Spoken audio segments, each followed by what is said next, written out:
Et aujourd'hui, on essaie de nous convaincre que l'idée de progrès est dépassée, que la population qui s'accroît, c'est un rêve, et qu'il faut s'habituer à un monde de ressources limitées. La grande discussion qu'avait ce scientifique qu'on a rencontré, c'est la fameuse phrase de Paul Valéry, « L'histoire du monde fini commence ».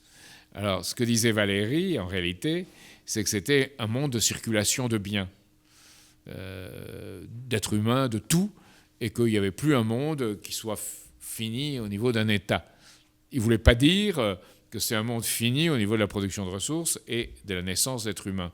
Et ça a été interprété de cette façon, et on a poussé plus loin le raisonnement en disant de toute façon, on ne pourra pas arriver à peupler davantage le monde parce qu'on est arrivé au bout d'une exponentielle, et cette exponentielle, mais on ne peut pas monter plus loin.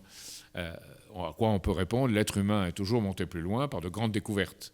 C'est-à-dire qu'à un certain moment, il a réussi à redéfinir complètement les règles du jeu, à rebattre les cartes, ce qu'il faudra faire aujourd'hui, en mettant tous les modes de production d'énergie du futur et le numérique ensemble et une politique spatiale. Il faudra faire ces choses-là. Ça ne veut pas dire que demain, on arrivera sur Mars. C'est un rêve d'idiot.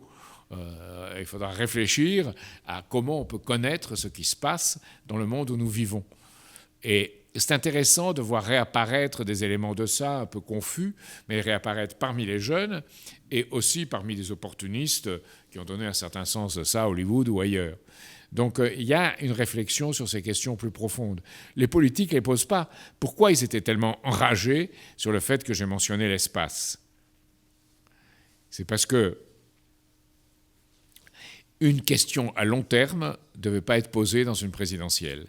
Et une question sur le monde à venir, non plus. Il fallait gérer le monde avec des considérations morales et dire moi président, moi président, moi président, moi président, moi président, moi président, sur des questions qui étaient immédiates dans la sensibilité des gens, et pas les faire penser au-delà. Et je crois qu'aujourd'hui, le moment est venu de les faire penser au-delà, et que les gens répondent à cela. Et que c'est très important de penser que nous-mêmes soyons capables de nous améliorer, de nous perfectionner, de mieux répondre à ce qu'ils ont derrière la tête. Et essayer de voir ce qu'ils ont derrière la tête. C'est toujours très intéressant d'explorer la façon dont pense un être humain.